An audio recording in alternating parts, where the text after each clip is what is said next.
Matrix यानी आव्यूह।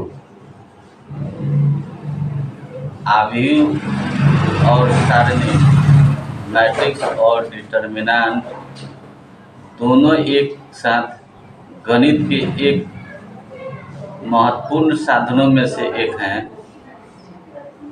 हम अगले अध्याय में देखेंगे कि किस प्रकार मैट्रिक्स डिटर्मिनेंट से संबंधित है और किस प्रकार वे रैखिक समीकरणों के निकाय को हल करने में आवश्यक और लाभदायक भी होते हैं।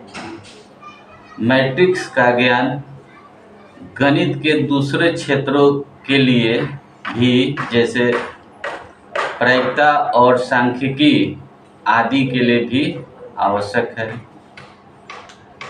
इस गणितीय साधन का प्रयोग न केवल विज्ञान में कुछ शाखाओं तक सीमित है, बल्कि इसका प्रयोग आनुवंशिकी, अर्थशास्त्र, समाजशास्त्र, मनोविज्ञान, औद्योगिक प्रबंधन इत्यादि में भी किया जाता है।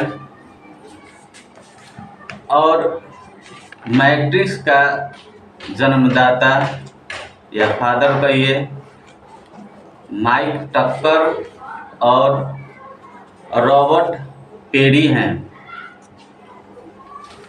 अब मैट्रिक्स का डेफिनेशन होगा कि एक आव्यूह मैट्रिक्स mn संख्याओं, वास्तविक या सम्मिश्र संख्याओं का एक आयताकार क्रम विन्यास है, जिसमें m पंक्तियाँ, जिसको रो बोलते हैं, और n स्तंभ कॉलम है। इस मैट्रिक्स को हम m गुने n कोटि ऑर्डर का मैट्रिक्स कहते हैं, अथवा केवल m गुने n मैट्रिक्स ही कहते हैं। जैसे मान लीजिए कि थोड़ा बाद में उदाहरण देके बताएंगे, लेकिन अब हम मैट्रिक्स के प्रकार के बारे में कुछ जानेंगे। तो मैट्रिक्स के प्रकार जो है निम्नलिखित होते हैं। पहला है आयताकार आव्यूह, रेक्टेंगुलर मैट्रिक्स। दूसरा वर्ग आव्यूह, स्क्वायर मैट्रिक्स। तीसरा पंक्तिज आव्यूह, रो मैट्रिक्स। चौथा स्तंभ आव्यूह, कॉलम मैट्रिक्स। पांचवा शून्य आव्यूह, जीरो या नल मैट्रिक्स। छठा है तत्समक आव्यूह, यूनिट मैट्रिक्स। सातवां अदिश आव्यूह, वेक्टर मैट्रिक्स। सातवां विकर्ण आव्यूह, डायगोनल मैट्रिक्स। इसके बाद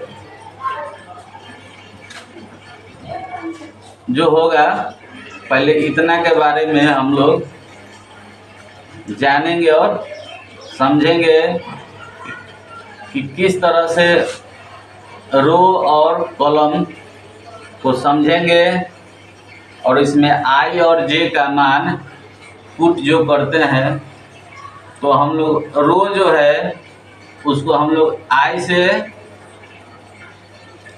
सूचित करते हैं और कॉलम को जे से।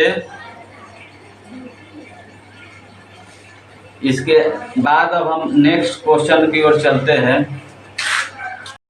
क्वेश्चन है आव्यूह ए का वैल्यू दिया है के लिए लिखिए। फर्स्ट में आव्यूह की कोटि बताना है, आव्यूह की संख्या बताना है, और अव्यय जो है इसका वैल्यू निकालना है। तो यहाँ हम देखते हैं कि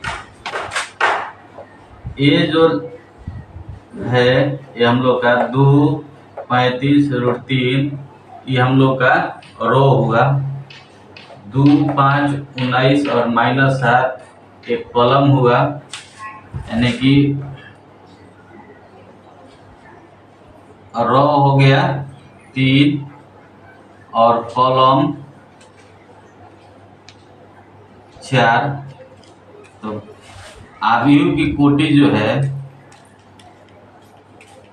3 और गुने 4, ये आव्यूह की कोटि हो जाएगा।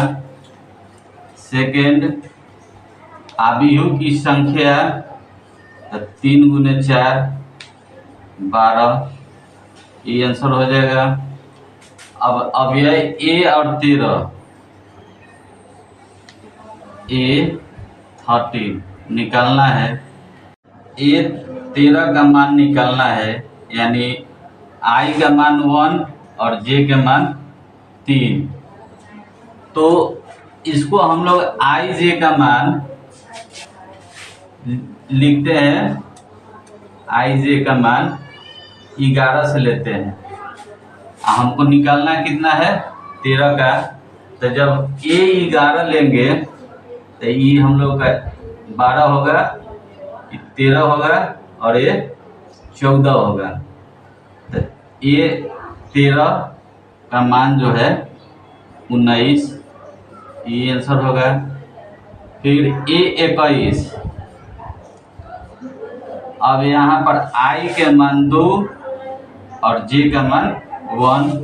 तो सेकेंड में आते हैं 21 से शुरू होता है और थर्ड में आएंगे तो 31 से शुरू होगा। तो हाई 11 से शुरू होगा, हाई 21 से और ये 31 से। तो 21 से शुरू करेंगे तो 21 22 23 24, 31 से शुरू करेंगे तो 31 32 33 34। तो निकालना कितना है 21 को, यानी कि 21 का मान 35 हो गया।